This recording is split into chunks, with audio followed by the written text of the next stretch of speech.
LG G7 ThinQ is finally available in India. Now this is a flagship phone from LG and it comes with the latest Qualcomm Snapdragon 845 processor, 6GB RAM, dual cameras and high quality audio.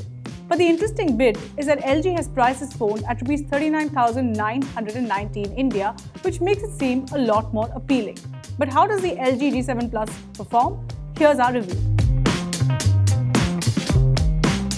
Starting with the look and the feel of the phone, LG G7 Plus looks every bit like a premium phone. It is comfortable and easy to use. What I really liked was the compact feel of the phone.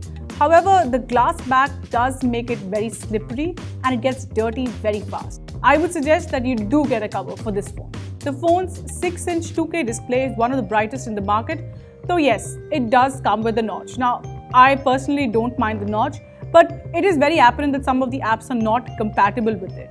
And what that does result in is that at times there is a lot of screen space left on the top, which is pretty annoying. Still, the phone's display quality and color reproduction are excellent, and this is a great phone for gaming and videos.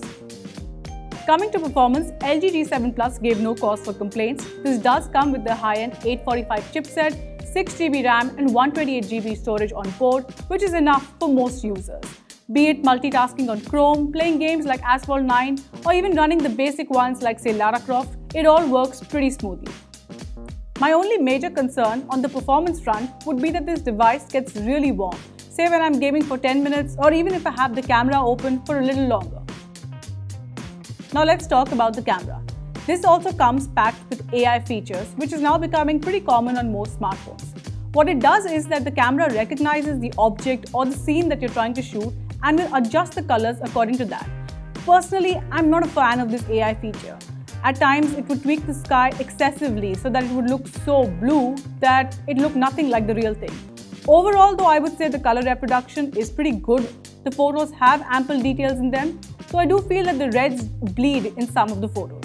What I'm not so thrilled with is the low light performance of the smartphone. I feel it should have been a lot better. Coming to the portrait mode on the rear camera, it does require some patience. The overall shot does look good if you have the lighting correct, but at times the edges of the person or the portrait can appear blurred. Finally, the selfie camera is nice for its price, though I would say that the low light performance is still not up to the mark. So my main issue with this phone would be the battery life. Now in the PC mark test that I ran, it scored just about 4 hours, which is not at all great for the price. And on average, with say minimal to moderate usage, I was getting around 8 to 10 hours, which is not great to see, especially when budget phones are offering much more battery life.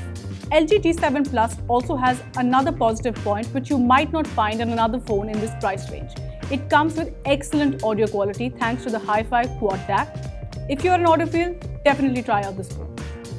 So is this phone worth the price? I'd say yes. It does have a lot of positives in terms of the design, the overall camera performance, the overall actual performance of the phone, and of course the audio quality. However, there are some major negatives which in my opinion were the battery and the low light performance of the camera. For those looking for a flagship phone under 40,000, give the LG G7 Plus a try. Otherwise, the OnePlus 6 is always there.